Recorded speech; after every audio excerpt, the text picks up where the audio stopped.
Episode 60, Coaching and Mentoring for Clinical Professional Development. Welcome to Clinicians Creating Impact, a show for physical therapists, occupational therapists, and speech-language pathologists looking to take the next step in their careers and make a real difference in the lives of their clients. If you're looking to improve the lives of neurodiverse children and families with neurological-based challenges, grow your own business, or simply show up to help clients, this is the show for you. I'm Heather Branscombe, therapist, certified coach, clinical director, and owner of Abilities Neurological Rehabilitation. I have over 25 years experience in both the public and private sectors, and I'm here to help you become the therapist you want to be, supporting people to work towards their dreams and live their best lives. You ready to dive in? Let's go. Hi there, friend. I know it's almost a cliche because I'm seeing a lot of the same sentiment on social media lately, but I really think it's true that it feels like there are 90 days in January and like 10 days in February. They both feel respectively so long and then so quick. Either way, 2024 is well on its way, and I wanted to take the time to talk to you about coaching and mentoring as part of your professional development, what the difference is, and why both can be super helpful in creating the impact that you want in your clinical career. So, having had the opportunity to experience both, I think that many people actually see and maybe even use these terms interchangeably, but I'm here to tell you that they actually can be very different and very powerful. In fact, as I was doing some preparation for the episode this week, I came along this analogy that I really liked. And so I'm going to share it with you later today so that you can better understand, one, the difference, and two, what you may need more of this year to make this year at work even more amazing. But before I share this with you, I want to make a small ask of you. This podcast is a passion project of mine because I want all clinicians the ability to use this kind of tool set as a way to magnify their impact, even if they never either work alongside us or with us at Abilities. And one way you can do that is to help me to spread the message. You can help me specifically in a couple of ways. One, to follow, rate, and review this podcast. I'm here asking you like every other podcast person will do, because it helps feed the algorithm so that when a clinician is searching for something like this podcast will come up. Second, if you could share this podcast, or better yet, a favorite episode with a colleague of yours, that would be amazing. If you've heard this ask before and meant to do it, but haven't done it yet, that's okay. Let this be the sign that today is the day that you can actually help other clinicians. If this is your first episode, welcome. Thank you so much for listening. And hopefully as you listen, you can decide who of your clinical friends would love to hear more of this kind of information to help them at work. Thank you in advance for all of your help and your action here. And with that, let's get back to the episode. Let's start with the basic definition of coaching and mentoring. Now, again, I know a lot of people use these terms almost interchangeably, but for the purposes of this episode, I want to define coaching and mentoring as two separate forms of professional development. Specifically, I want to highlight how they differ in their approaches, goals, and the nature of the relationship between the two parties involved. Now, of course, I want to share my bias in that I took about 6 months a couple of years ago doing an intensive program all about coaching. So of course, having spent that much time in an area, I'm going to have some thoughts about it. It's no different than some people who say things like, what's the difference between PT and OT or OT and SLP? For those of us who have the training in that or another clinical area, we have that intimate knowledge, and of course the difference is going to feel massive to us, but it makes sense that from the outside why this may feel confusing. So let's start with the focus. The The focus of coaching is typically task-oriented and performance-driven. So it really aims to improve specific skills, achieve goals, or overcome obstacles in a relatively short period of time.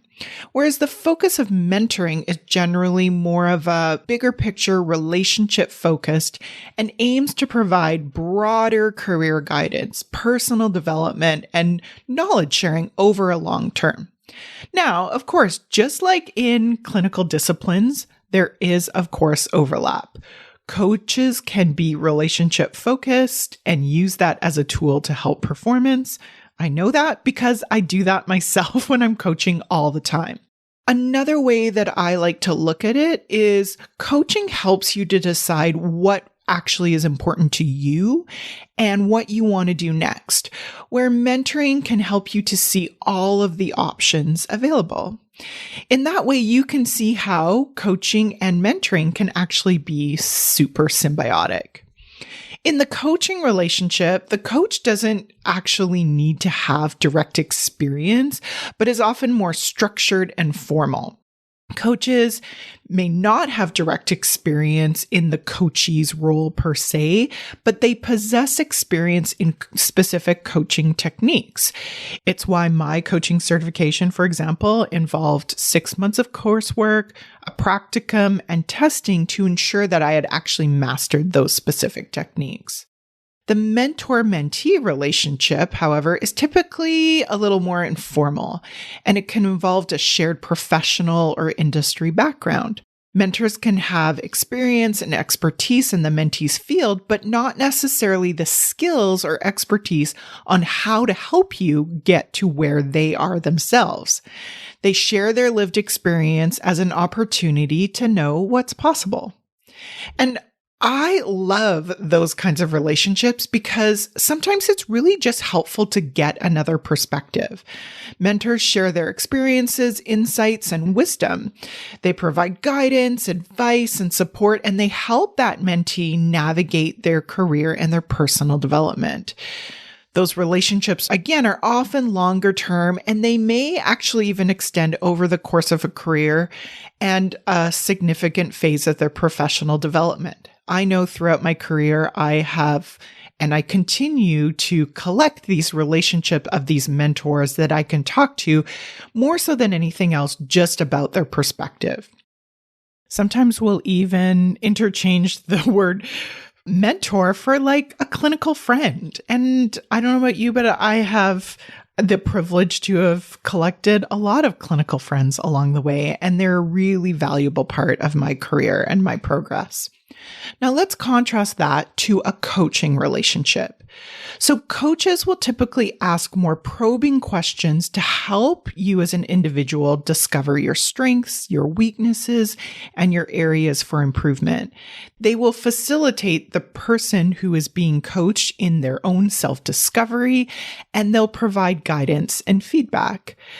Those coaching relationships can be time-bound with a focus on achieving a specific objective or addressing an immediate challenge. So coaching often occurs between individuals of different hierarchical levels within an organization, or maybe with external coaches hired for a specific skill development. So here's my analogy that might help you to solidify the difference. When you are looking to create an impact in your own career and in the lives of your patients or clients through that career, as you navigate your career, you can use a coach's win and the mentor's North Star to help you to get there. The mentor helps you to see all the places that they've been, which again allows you to see the possibilities of their career, and then that reflects in your career. They can even tell you about their lived experience of their travels and how they got there.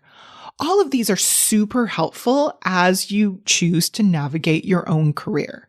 A coach, however, gives you that wind through task-oriented and specific skills that you want to have to navigate to that goal. That coach can be through specific clinical skills, for example, or also the mindset skills of understanding your own brain and how to use it most effectively to create what you want. In summary, coaching is often task-oriented, focused on achieving specific goals, and involves a more formal relationship. Mentoring, on the other hand, tends to be more relationship-focused, providing that broader career guidance and personal development over the long term. And while coaching and mentoring both involve learning and development, they really do serve different purposes and cater to different aspects of professional growth. Both are amazing, and you absolutely can have both a coach and a mentor in a single person. The key is to decide for yourself what you need more of next and then how you want to get there.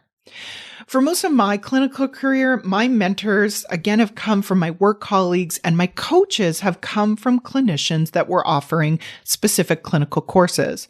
Over time, as I was exposed to what coaching could look like and understood the crucial understanding of my own mental health and how I could use my own mental health as a tool to more effectively lead others, that allowed me to use mindset coaching from actual professional coaches all the way to clinical healthcare professionals like counselors to help me to understand my own mindset and how that affects my work. So, what do you need next in your own clinical professional development? How could coaching, mentoring, or both help you navigate your clinical career? Give it a try, and please reach out if you get stuck. Yes, I am busy, but the truth is I am never too busy to connect with you. With that, have an amazing week, and I will talk to you soon. If you enjoyed today's show and don't want to worry about missing an episode, you can follow the show wherever you listen to your podcasts. And if you haven't already, I would really appreciate it if you could leave a rating and review to let me know what you think and to help others find Clinicians Creating Impact. It doesn't have to be a 5-star rating, although I sure hope you love the show. I'd really want your honest feedback so I can create an awesome podcast that provides tons of value. To learn more about me and the work that I do, visit my website at www.abilitiesrehabilitation.com/clinicians corner to download your free Getting It All Done at Work process and to see what I'm up to. Thanks so much. Thanks for joining me this week on the Clinicians Creating Impact podcast. Want to learn more about the work I'm doing with Abilities Rehabilitation? Head on over to abilitiesrehabilitation.com. See you next week.